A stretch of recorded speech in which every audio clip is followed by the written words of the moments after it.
Hello, my name is Edwin and today I'll be sharing with you a design brief devised by my group consisting of Karolina, Elza, Karolina and Victoria.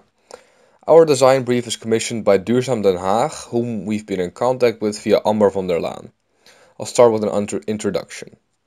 The urban heat island effect is a worrying occurrence which causes an uncomfortable microclimate in cities during mainly the summer period. The Hague is no exception and there is a need for mitigation strategies. For instance, by implementing urban greenery, which has two main positive effects. Firstly, it replaces fossilized materials with greenery, which has a drastically lower albedo, which ultimately leads to less heat buildup of the sun. And secondly, greenery executes photosynthesis, which is an endothermic reaction and therefore uses energy in the form of heat, whilst additionally reducing CO2 concentration in the air and producing oxygen. Moving on to the task. Sadly, the effects of the urban heat island effect is still relatively unknown to the people. The aim is to primarily raise awareness on the urban heat island effect, and implementation of urban greenery is a tool for this. Therefore, the derived assignment is Duurzaam Den Haag wishes to implement greenery with maximum visibility in the city of The Hague and requires assistance in the form of a design solution. Duurzaam Den Haag is your client. It's a group that strives to enforce, empower and implement sustainability in The Hague. They support inhabitants and local entrepreneurs in realizing new initiatives concerning sustainability. Now we started off by researching people's emotions towards urban greenery, and for this we used three different research methods to answer our research question ultimately. And that was, in what manner can greenery possibly be implemented in a city center in order to be in line with people's behavior patterns? We used three research methods. One was an online survey.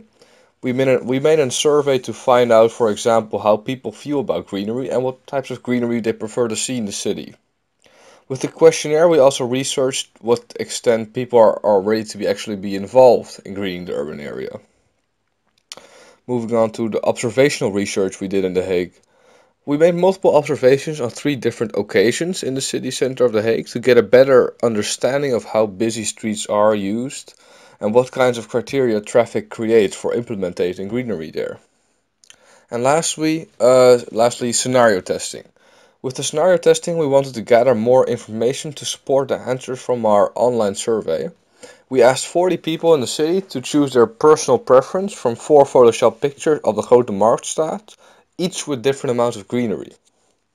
The complete results of all these three researchers can be found in our final report, and they form a basis throughout the entire design brief. So let's move on to some key features of the design brief. Firstly, who's your target group?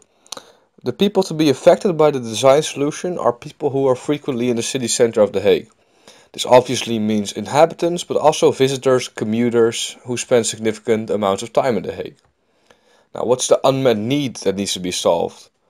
The unmet need is to experience a sufficient amount of greenery in the city center of The Hague and to avoid negative side effects of an insufficient amount of greenery. And what's the main objective? To implement different kinds of greenery strategically in the city center of The Hague in order to enhance the experience of the visitor or inhabitant of the city center and moreover decrease the effects of urban heat island effect significantly. Now that you know the key elements and the task ahead, it's time to move on to the constraints and criteria to uphold when devising your design solution. There's two constraints. One is zero inconvenience. The plans must not cause any restrictions on traffic flow or hinder the area's function at all. Um, and also the other criteria is maximum visibility. The solution must be placed on a location where a maximum amount of people view it daily, hence busy areas. Now there's also some criteria for the solution.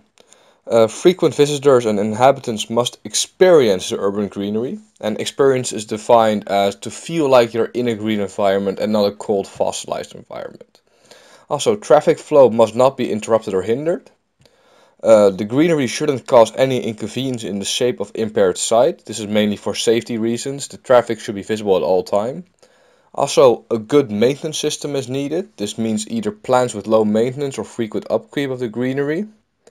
Then it also must be appealing to the entire age range, and implementations must be resilient to extreme weather as storms.